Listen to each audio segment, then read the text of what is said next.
I broke the padlock on an old section house. A widow whispered, "Don't tell them you saw me here." Colton Whitfield had $7, a duffel bag with a set of hand tools he'd carried since his last steady job on a rail section maintenance crew, and a habit of checking any old section house he passed for shelter, a habit that had led him, more than once that year, to exactly the kind of forgotten structure that kept him dry for a few weeks at a stretch. He was 22 years old, laid off 8 months earlier when the regional rail authority that employed him consolidated its section maintenance into a single traveling crew, eliminating his entire position in a single afternoon. He had been moving through rail towns ever since, taking whatever short-term work he could find.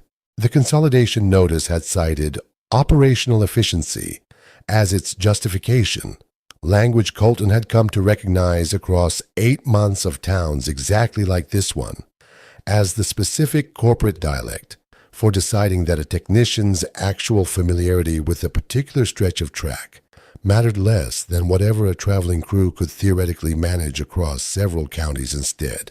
He had grown up around rail infrastructure his whole life, his own father having worked section maintenance for nearly 3 decades before him, and he had learned, riding along on inspection walks from an early age, a particular respect for the countless small structures scattered along any working line, each one holding its own quiet history most passers-by never thought to wonder about. He found the old section house on a cool evening in early autumn, a small clapboard structure beside a disused spur, its door secured with a padlock considerably newer than the rest of the weathered building. Colton worked the lock free with tools from his own kit, understanding that a fresh padlock on an otherwise abandoned structure usually meant someone still had reason to secure it properly. He had barely stepped inside when a hand closed gently over his arm, and a voice, barely above a whisper, spoke directly into his ear. "Don't tell them you saw me here, please." In the dim light of a single covered lantern, Colton made out an elderly woman standing beside him, her expression carrying a fear considerably more complicated than simple surprise at his sudden arrival.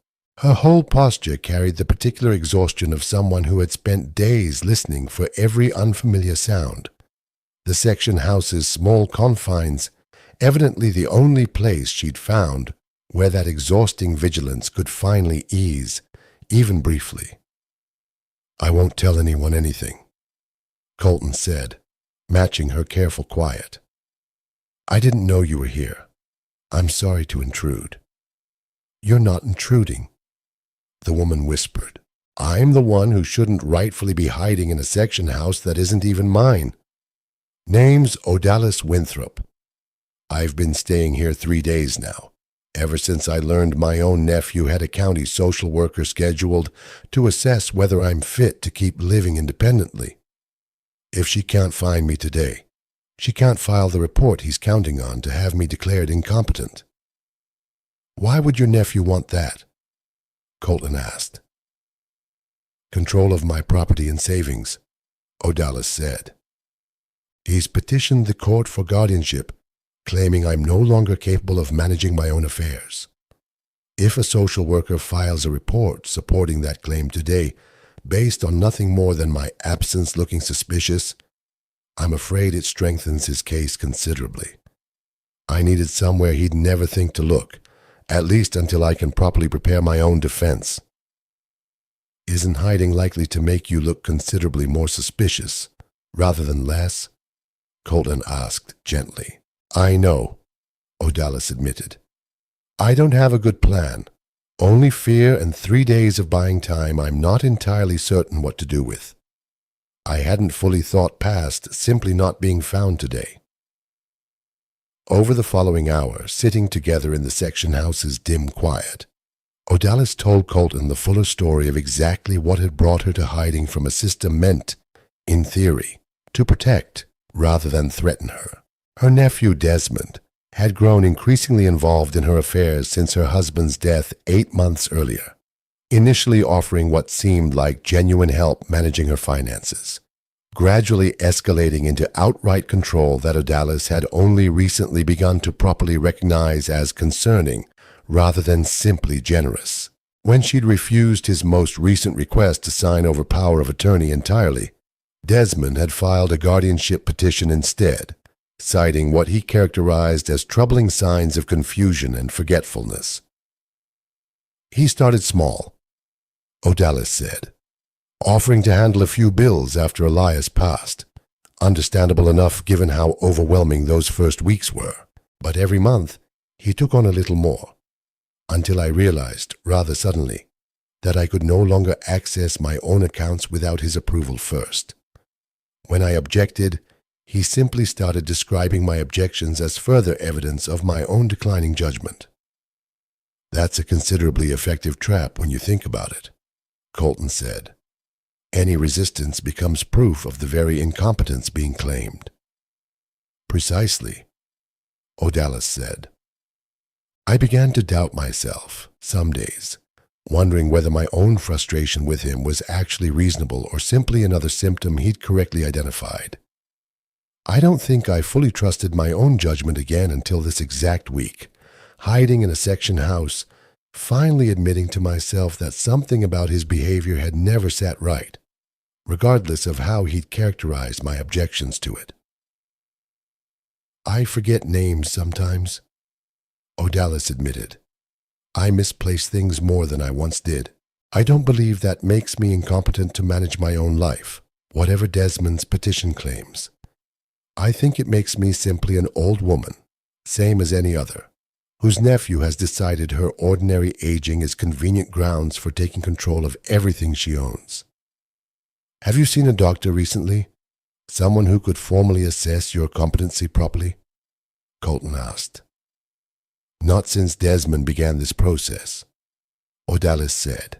I don't have the resources to arrange an independent evaluation on short notice, and I don't know how to properly counter his petition without one. Colton spent the following days doing the only thing he knew how to do with what little he had. He helped Odalis arrange exactly the kind of independent evaluation her situation genuinely required, understanding that hiding indefinitely wasn't a sustainable strategy against a legal petition that would eventually need to be formally answered regardless. They contacted a rural legal aid attorney the following morning, a careful man named Foster Cray, whose name Colton recognized from stories he'd heard traveling through other rail towns. And Cray listened to Odalis's account with evident concern once he understood the full situation. Cray's office, a modest practice specializing in exactly this kind of elder rights dispute, reviewed the guardianship petition's specific claims against Odalis's own account with evident recognition, the particular familiarity of an attorney who had seen this exact family pattern before across other cases. This is a pattern I've unfortunately seen before, Cray told them. A relative escalates from helpful involvement to outright control, and when refused, pursues formal guardianship based on ordinary signs of aging rather than genuine incapacity. I'd recommend arranging an independent competency evaluation immediately, from a physician with no connection to your nephew whatsoever, to directly counter whatever claims his petition makes. Should I still be hiding while we arrange this? Odalis asked. I'd actually recommend the opposite, Cray said. Hiding from a scheduled assessment reads considerably worse to a court than simply declining to participate on the advice of counsel while an independent evaluation is properly arranged. I'll send formal notice today explaining exactly that, so your absence doesn't get mischaracterized in any report the social worker might otherwise file. Cray arranged an appointment with a geriatric specialist the following week, and the evaluation, conducted thoroughly and independently, confirmed Odalis's full mental competency, finding no evidence whatsoever of the significant cognitive decline Desmond's petition had claimed. The specialist's own report noted, specifically, that Odalis demonstrated clear, consistent reasoning throughout a battery of standard cognitive assessments, directly contradicting the pattern of confusion Desmond's petition had described in considerable and evidently fabricated detail. This evaluation should be sufficient to have the guardianship petition dismissed outright, Cray told them, once the formal report arrived. I'll file it with the court immediately, along with a response challenging your nephew's characterization directly. Desmond withdrew his petition within the week, once his own attorney reviewed the independent evaluation and advised him that pursuing the matter further risked exposing his actual financial motive to the court's scrutiny, rather than simply achieving the guardianship he'd sought. Cray mentioned to Odalis that Desmond's own attorney had apparently been unaware of the full extent of the financial control Desmond had already assumed over her accounts, a detail that, once revealed through the court's preliminary review, had made continuing the petition considerably riskier for Desmond than simply walking away from it entirely. "I don't know that Desmond ever expected genuine resistance," Cray told Odalis. "I suspect he assumed grief and isolation would keep you too overwhelmed to properly fight back. The same calculation that unfortunately works far too often in cases exactly like yours. I'm glad this one turned out differently. I don't know how to describe what it feels like, after days of hiding in fear that my own nephew might have me declared incompetent, to finally have proof in writing that I'm entirely capable of managing my own life," Odalis told Colton, once the petition's withdrawal was confirmed. "I'd nearly convinced myself that ordinary forgetfulness might genuinely cost me everything I've built." "You were never actually incompetent," Colton said. "You were simply an aging woman whose nephew decided that ordinary aging was convenient grounds for something considerably more self-serving than genuine concern." Colton stayed on with Odalis through that winter and the ones that followed, the section house that had first given him an evening's shelter becoming, gradually, something closer to a shared landmark than either of them had expected when a stranger first broke a padlock into the middle of somebody else's fear. He spent that first year helping Odalis manage her own property and finances properly, work she'd once trusted entirely to Desmond, and now handled gradually, with a growing confidence of her own, understanding, month by month, exactly how much of what Desmond had characterized as incapacity had simply been her own reasonable uncertainty about systems he'd deliberately kept opaque to her. Colton took to teaching her, patiently, the actual mechanics of her own accounts and property records, understanding that genuine independence required more than simply winning a legal petition.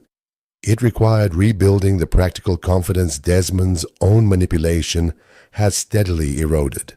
"I didn't realize how much I'd let myself forget about my own finances until I had to relearn it properly," Odalis admitted, one afternoon that winter, reviewing her own bank statements with a satisfaction she hadn't felt in months.